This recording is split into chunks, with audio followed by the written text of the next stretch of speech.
In this video, I'm gonna share how I'm preparing for my accounts pre-board, and also I will mention that how was my exam review. Hi friends, welcome back to my channel. It's me Anshika this side, and I am a 12th grader state board student, and this video is going to be as I mentioned before. So without any further delay, let's get started this. So as you all know guys कि 10th और 12th के pre board start हो चुके हैं और उनके pre boards वगैरह continue चल रहे हैं। तो ऐसे ही मेरे भी चल रहे थे। अभी मेरे 3 क्वेश्चन पेपर जो में है मेरे पास हैं, क्योंकि मेरे एक दिन में जो है 2 पेपर भी हुए हैं। उसमें मैं 9 बजे गई थी स्कूल और शाम को 5 बजे आई थी। इतना लंबा पेपर था वो मेरा। उस दिन मेरा इको का और हिंदी दोनों का पेपर था। उससे एक दिन पहले तो मैंने कुछ भी नहीं पढ़ा था अपना इको का, और ना ही हिंदी पढ़ पाई थी मैं, क्योंकि मुझे दोनों पेपर की टेंशन थी। तो इस वजह से मैं एक भी पेपर ढंग से पढ़ नहीं पाई थी।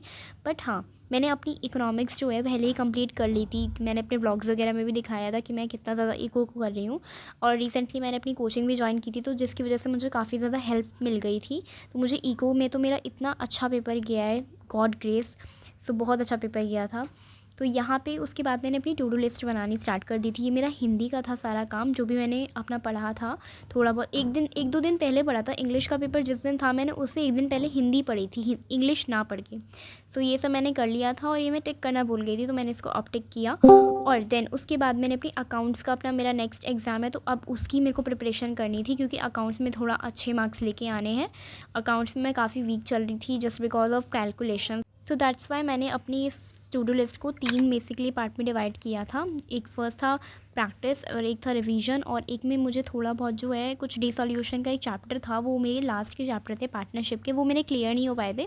तो मैंने उसको अच्छे से एक बार पढ़ लिया था। वैसे तो पार्टनरशिप ऑलमोस्ट कंप्लीट थी, बट ये लास्ट का चैप्टर थोड़ा डिफिकल्ट था, रिटायरमेंट और डे सॉल्यूशन, जस्ट बिकॉज इसमें काफ़ी ज़्यादा वो थे, अकाउंट्स वगैरह बनाने थे, लोन अकाउंट, वो में मेरे को बहुत ज़्यादा कन्फ्यूजन हो जाती है। So that's why then here I have my accounts की कंपनी वाली बुक, क्योंकि रिसेंट में ही हमारी कोचिंग में ही ख़त्म हुई है, तो मैंने इसको ही यहाँ पे रख लिया था ताकि ये पढूँ मैं। और ये मेरे पास शीट थी, कुछ मैं अपनी स्कूल से लेकर आई हुई थी इन पे प्रैक्टिस करने के लिए, क्योंकि मेरे एग्ज़ाम में ना राइटिंग बहुत ज़्यादा बेकार आ जाती है। ये जो नोट पैड रखा है, इसलिए मैंने इसको रखा नीचे, और इसी पे मैंने अपनी शीट ली स्कूल की, जिन पे मुझे कल एग्ज़ाम लिखना था।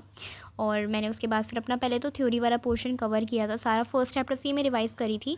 वैसे मैंने पहले सोचा था कि मैं लास्ट चैप्टर से स्टार्ट करूँ, कैश फ्लो वाले चैप्टर से, बट फिर मैंने इसको स्टार्ट किया। बट हाँ, एंड में मेरे को जब मेरा पेपर हो रहा था, तो उसमें कैश फ्लो वाला क्वेश्चन आ गया था, और मैं उसको थोड़ा भूल गई थी। बट उसको मैंने मैनेज किया, उसको याद किया मैंने, एक ना माइंड मैप की तरह उसको याद किया था उससे एक दिन पहले।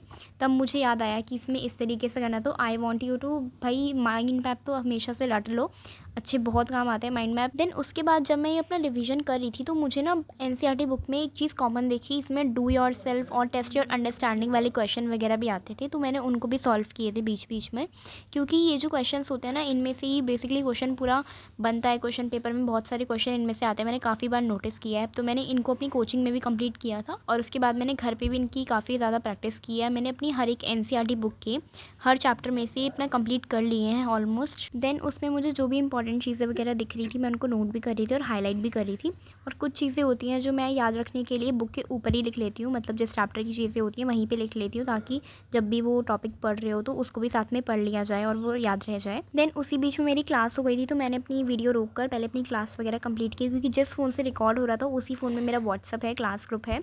तो यहाँ पे मैंने ये सब इतना थोड़ा बहुत पढ़ लिया था, क्वेश्चन वगैरह उसमें ग्रुप में आए हुए थे, उनको सॉल्व किया।